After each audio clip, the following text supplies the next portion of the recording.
selamat datang kembali di podcast IWPI bersama Pajak Smart. Nah, untuk kali ini kita sudah kedatangan tamu spesial ya seperti biasa di episode sebelumnya yaitu Bapak Sujono selaku pemerhati hukum pajak dan juga UMKM.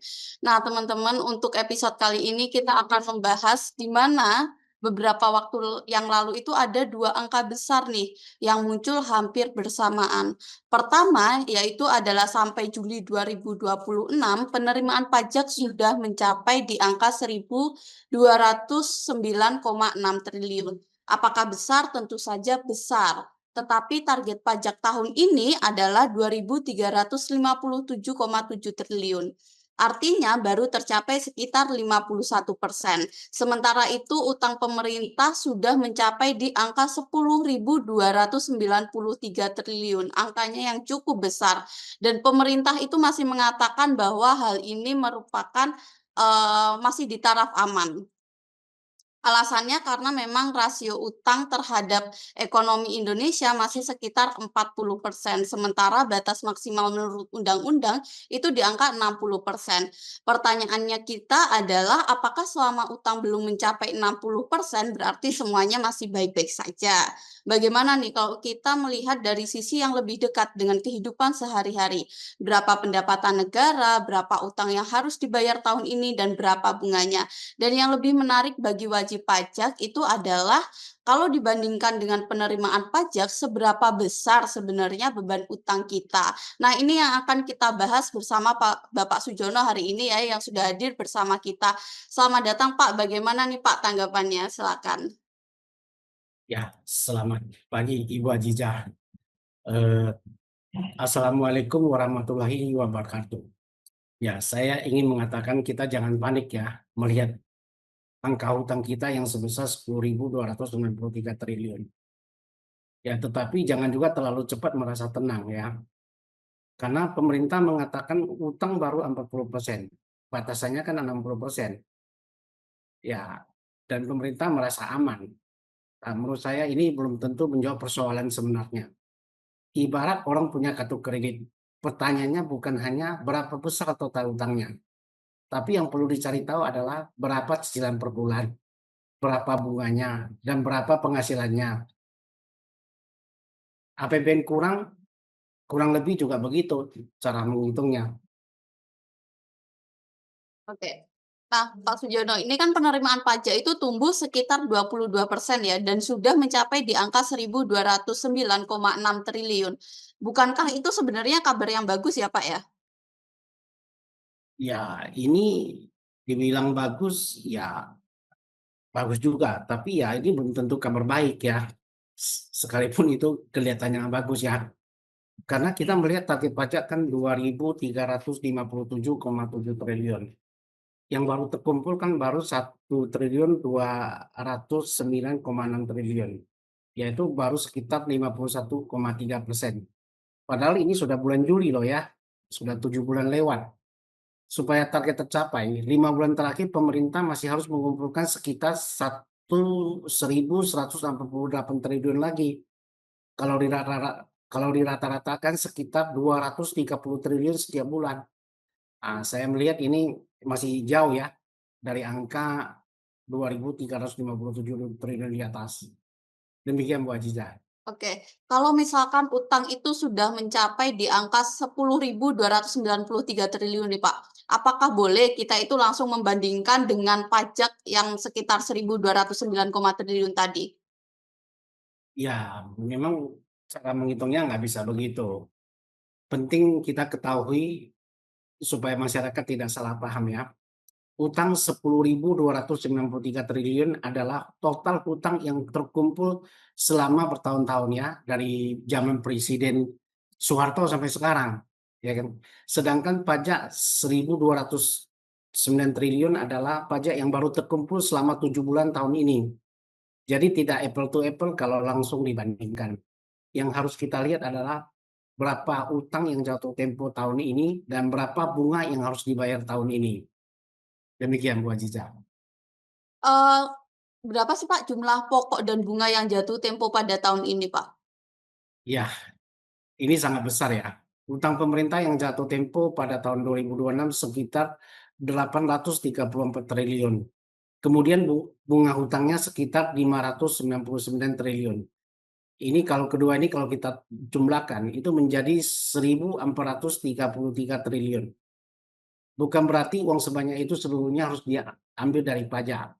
Karena sebagian hutang yang jatuh tempo biasanya dibayar dengan penerbitan hutang baru. Angka 1.433 triliun menunjukkan seberapa besar tagihan hutang yang harus dikelola pemerintah hanya dalam 1 tahun. Demikian Bu Aziza. Oke. Kalau utang pokok dan bunga dibandingkan dengan pendapatan negara itu bagaimana, Pak? Nah, ini saya akan gambarkan secara sederhana ya. Pendapatan negara tahun 2026 diperkirakan sekitar 3.208 triliun. Sementara pokok utang jatuh tempo plus bunga tadi adalah sekitar 1.433 triliun. Kalau dibandingkan hasilnya sekitar 44,7%. Nah, artinya begini, mungkin kita bisa bayangkan secara sederhana begini. Bayangkan negara memperoleh pendapatan Rp100, maka nilai utang jatuh tempo dan bunga yang harus dikelola tahun ini setara hampir Rp45. Masyarakat jadi bisa membayangkan bebannya bukan angka yang kecil. Oke. Nah, Pak, kalau utang pokok dan bunga tadi ya dibandingkan dengan penerimaan pajak nih, Pak, itu bagaimana? Ya, kalau dibandingkan dengan penerimaan pajak, ini rasionya akan jauh lebih tinggi lagi ya. Tadi kan kita sudah jelaskan di atas, penerimaan pajak tahun ini kan 2.311 triliun. Sedangkan pokok jatuh tempo dan bunga 1.433 triliun. Kalau dibandingkan terhadap penerimaan pajak terhadap hutang yang jatuh tempo itu lebih kurang 62%. Artinya dari setiap Rp100 pendapatan itu digunakan untuk pengelolaan pokok utang jatuh tempo dan bunga itu sebesar Rp62. Pemerintah harus mampu mengurangi hutang ya, bukan malah selalu mencari hutang baru dan untuk belanja hal yang tidak produktif seperti MBG atau Kopris yang tata kelolanya masih amburadul. Oke. Nah, kalau misalkan pokok utang ini kita lupakan dulu deh, Pak. Bunganya saja itu berapa, Pak? Wah, bunganya sudah sekitar 599 triliun. Kalau dibandingkan dengan perkiraan penerimaan pajak yang sebesar 2.311 triliun, hasilnya adalah 26%.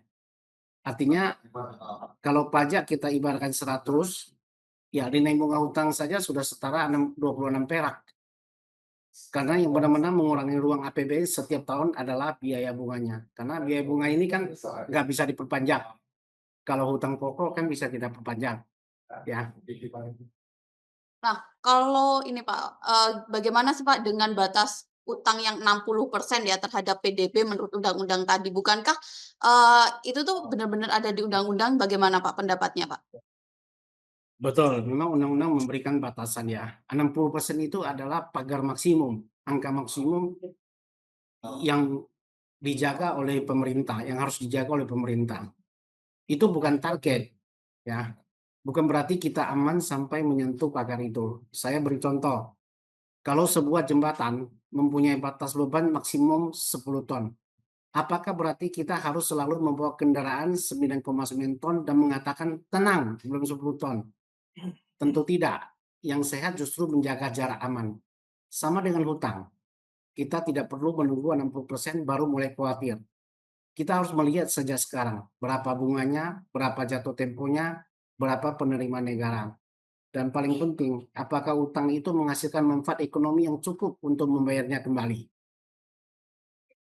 Nah, kalau utang jatuh tempo ini Pak, kemudian dibayar dengan menerbitkan utang baru, apakah ini berarti akan gali lubang tutup lubang, Pak? Ya, mungkin secara awam ya begitulah kira-kira ya. Tetapi istilah kita dalam bahasa Jawa ini namanya refinancing ya. Negara memang lazim mengganti utang yang jatuh tempo dengan utang baru. Masalah baru muncul kalau terus-menerus terjadi. Utang makin besar, bunga makin mahal. Ya, ini sudah kita rasakan ya. Sekarang yield itu SBN itu sekarang udah masuk di angka lebih kurang 7%. Sementara penerimaan tidak bertambah cukup cepat. Kalau itu terjadi terus, hari ini utang baru dipakai untuk membayar utang lama, besok utang baru itu membawa bunga lagi. lalu APBN semakin berat. Jika suatu waktu negara sulit mendapat hutang, maka rakyat akan menanggung pajak yang lebih besar lagi. Oke, nah berarti untuk Menteri Keuangan ini apakah harus lebih keras lagi Pak mengejar pajaknya? Apakah ada solusi lain? Ya, bisa saja rakyat itu siap-siap menerima SP2DK yang lebih banyak, pemeriksaan yang lebih banyak, wajib pajak yang sama dikejar terus, karena ini solusi yang paling mudah dan gampang dan instan ya. Ya, saya menawarkan solusi yang lebih struktural, yakni perluas basis pajak ya, jangan yang itu-itu aja yang dikejar. Orang yang seharusnya bayar tetapi belum masuk sistem harus masuk. Kebocoran harus ditutup, Cortex harus benar-benar bekerja, tunggakan yang sah harus ditagih, insentif pajak yang tidak efektif harus dievaluasi. Tetapi pada saat yang sama, belanja negara juga harus dijaga. Belanja mana yang benar-benar perlu saja ya. Karena kalau pemerintah berutang untuk sesuatu yang tidak produktif, rakyat membayar bunganya tetapi manfaat ekonominya tidak ada. Oke Pak, untuk pesan terakhirnya itu seperti apa Pak dari Pak Sujono? Ya, saya ingin menyampaikan dengan sederhana. Indonesia belum tentu sedang dalam krisis hutang, tetapi kita juga tidak boleh terlena. Jangan setiap kali masyarakat bertanya soal hutang, jawabnya hanya tenang, masih di bawah 60% PDB. Karena pertanyaan masyarakat seharusnya jauh lebih sederhana. Berapa penghasilan negara, berapa cicilan hutangnya, berapa bunganya, dan hutangnya dipakai untuk apa? Tahun ini pokok jatuh tempo dan bunga setara hampir 45% pendapatan negara. Kalau dibandingkan dengan pajak, itu menjadi 62%. Bunga saja hampir 26% dari penerimaan pajak. Maka saya ingin mengatakan, jangan jadikan wajib pajak sebagai jawaban pertama setiap kali APBN membutuhkan tambahan uang. Karena wajib pajak juga berhak bertanya, pajak kami sudah dibayar, hutangnya sudah ditarik, uangnya dipakai untuk apa? Itu bukan pertanyaan yang salah, itu adalah hak masyarakat mengawasi uang negara. Demikian Bu Aziza. Baik, terima kasih Pak Sujono dan juga sahabat IWPI dan Pajak Smart. Menurut kalian ini apakah utang 10.293 triliun masih tergolong aman? Apakah angka 60% PDB cukup untuk mengukur keamanan utang atau kita juga harus nih melihat berapa bunga dan berapa kemampuan negara dalam membayarnya? Silakan tulis kok pendapat kalian di kolom komentar. Jangan lupa untuk like, share, subscribe channel ini dan saya Aziza pamit. Terima kasih Pak Sujono, sampai ketemu di episode berikutnya.